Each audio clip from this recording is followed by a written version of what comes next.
Oh, hello.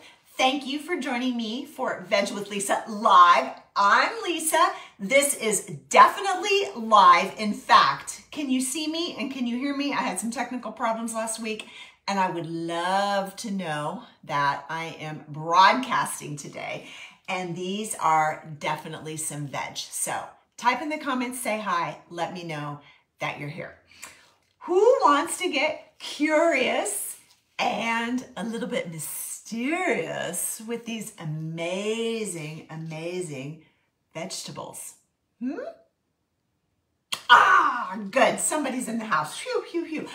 Okay, first of all, let me ask you a question about these curious, mysterious vegetables. Does anybody know what they are? If you do, type in the comments and let me see. Oh, Sarah, hi, it's great to see you. This, my friends, is sometimes called Chinese broccoli. It's also sometimes called Gai Lan or Chinese kale. Sometimes it's called flowering kale. It's clearly very mysterious because it's got so many, what do you call it when it's a fake name? It's got so many fake names, AKA, I can't think of that word. Doesn't matter what you call it. What matters is that you get curious about trying some new and different foods. So I decided to talk about Chinese broccoli on Veg with Lisa Live this week because it's farmers market season where I live and there are so many amazing, fascinating, curious, mysterious vegetables. You know, as we get on in years, I'll be 56 this year, we kind of start to think we know everything. And I kind of assumed after a while that I knew every single vegetable. I knew what to do with it. I knew everything. Guess what? It turns out I don't and I didn't. Sarah, oh, watch whenever you can. Heather and Kevin are tuning in from Union Cemetery in Kansas City. It's great to have you all. So anyway, I have a challenge to put out to you today, and I want you to report back. Go to the farmer's market this weekend. If you have one, go to your supermarket and try something curious and mysterious to you. End of challenge. Let's get to cooking. Okay. Emily's in the house and she's up for the challenge. Okay, Emily, we're going to be waiting to see what mysterious foods you come up with. Okay, cool. So this is indeed Chinese broccoli. Now, part of the problem, I think we avoid things we don't know what they are or what to do with them. Oh, the Sweat Sisters are in the house. Look out. Okay, we got a Sweat Sister challenge. I want to hear back, you ladies. One of the reasons I think we avoid things that are different is because we don't know what to do with them. Well, that is one of the reasons I'm here. I want to make being brave and exciting second nature to you. So when you get your Chinese broccoli, if that's what you decide to choose for your challenge home, what in the world do you do with it? Well, the first thing you want to do is make sure that you can be seen. There we go.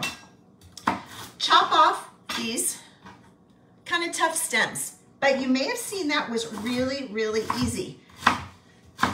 It's not too tough. They're actually pretty tender. You chop off your stems and then you throw them in your old yellow Tupperware strainer that your mom gave you when you moved out of the house. She just wanted to get it out of her house, and you drain it. Then you take the beautiful little flowering parts. Hi, Bernadette, great to see you. Look, oh, isn't that so beautiful? It's like a corsage. Love it. You chop those too. Then you throw those in your 1960s or 70s yellow Tupperware strainer and you rinse them. Okay. Now, because I am really high fancy production values, I've already rinsed some off and I want to show you how you cook it. Now you got it. Now you cleaned it. Now you're going to cook it. Garlic. I love cooking almost all of my greens this way. I've chopped some garlic, not too much, Emily, and I've chopped some fresh ginger as well. Probably not too much with the fresh ginger either, although I really like it, and so I tend to use a little bit too much ginger. I know Emily tends to use a little too much garlic. A little bit of hard, healthy oil. If you're confused about that, we can chat. It can be very confusing, I know. In the skillet. Okay, I have this silly electric stove and I forgot to turn it on, so that's gonna take a little while. I also like to use a little bit of colored bell pepper. There's more vitamin C in a red bell pepper than there is in orange. Yellow bell peppers, orange bell peppers, all really, really good for you. I like the sweetness with the greens, and Chinese broccoli, like a lot of these greens, tends to be a little bitter, right? Oh, brother, request line is apparently open. Emily says, I would love to request a Veg with Lisa on how to cook with garlic without it getting bitter. Okay, I'll work on that, Emily, thank you. I also have a request from Bernadette for veggie stock and a request from Dennis for rutabaga, so stay tuned on all that. Because the greens can tend to be a little bit bitter as well, that's one reason why I like to add some sweet bell peppers into anytime I cook any kind of green. All right, now remember those stems. Well, if you were to guess, which do you think would take longer to cook? This thing or this little leafy thing? Well, hello, duh, this is gonna take longer. So I'm gonna throw my chopped stems in with my aromatics. Oh, speaking of aromatic, Emily, can you smell the garlic? Can you guys smell the garlic all the way over at the cemetery? Because this is gonna take longer to cook. And one of my favorite kitchen tools, some garlic, ginger, both natural antibiotics, sweet bell pepper, vitamin C, stems from the Chinese broccoli. Do a little dance while you're sauteing. Okay, cool. Now, I've already washed these as well. Normally, if this weren't live TV, I will cook that a little bit longer to get it a little bit tender, but we're not gonna worry about that. Oh, did you hear that? Aha, just in case you didn't think it was really live. When you rinse that in your 1970s Tupperware strainer, it's okay to leave a little moisture on there because those stems are a little thick and we also want it to steam a little bit. Where'd my tongs go? Okay, that is all there is to it. A pinch of salt. And you will cook these beauties until they're done. Annie, hello! You will cook them until they are cooked, but not too cooked. How's that for specific? Well, I'll show you. First, I want to show you how I finish this off. Can you see this? These are the ones I cooked ahead of time. See how it's still very bright green? And again, you can cook all of your greens this way. And this is how I finish almost all of my greens, with a little bit of acid. And because this is kind of an Asian flair, the Chinese broccoli and all, and I put the ginger in there, instead of lemon juice, which I often use, I'm gonna use a little bit of rice vinegar. Not too much, just a little splash of acid to perk up the flavors. Yep, I'm gonna stir that. And then I know Emily does too, I like a little bit of heat, so just a little bit of crushed red chili. Not too much, because then eventually you won't be able to taste anything and everything will taste bland. So just a pinch of crushed red chili. And because this is sort of an Asian flair recipe, oh my goodness, Kathy, hi, you're tuning in, are you in Dubai? No, more, no, Emily, just a little of the crushed red chili.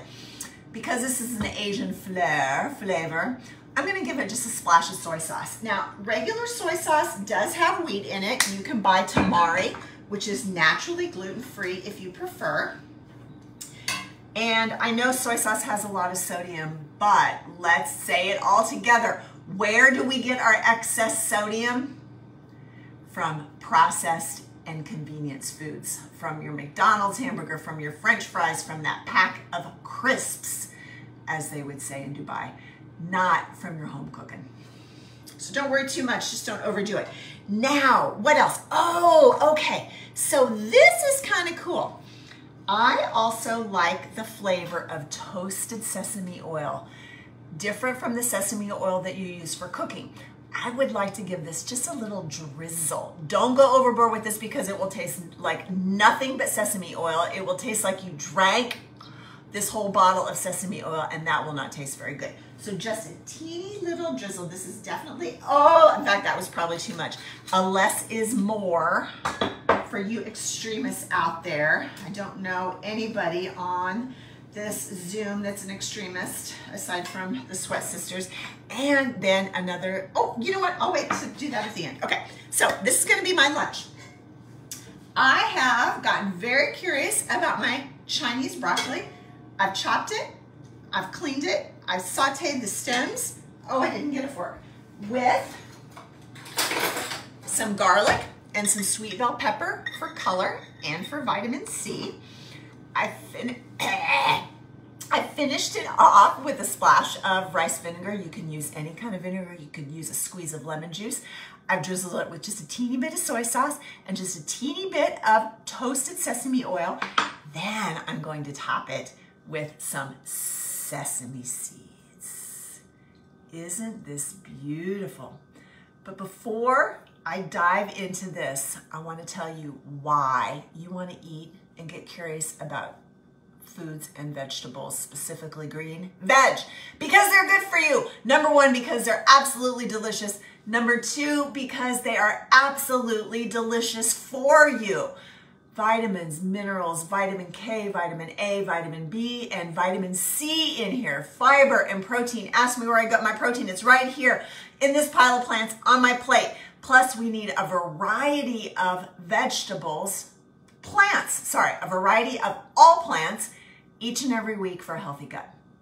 That is why I am going to dive into this for my lunch. And don't forget about our challenge. I am challenging each and every one of you this week, before next week's Veg with Lisa, go to your farmer's market, go to your supermarket and buy something curious and mysterious and bring it home and try it. Report back.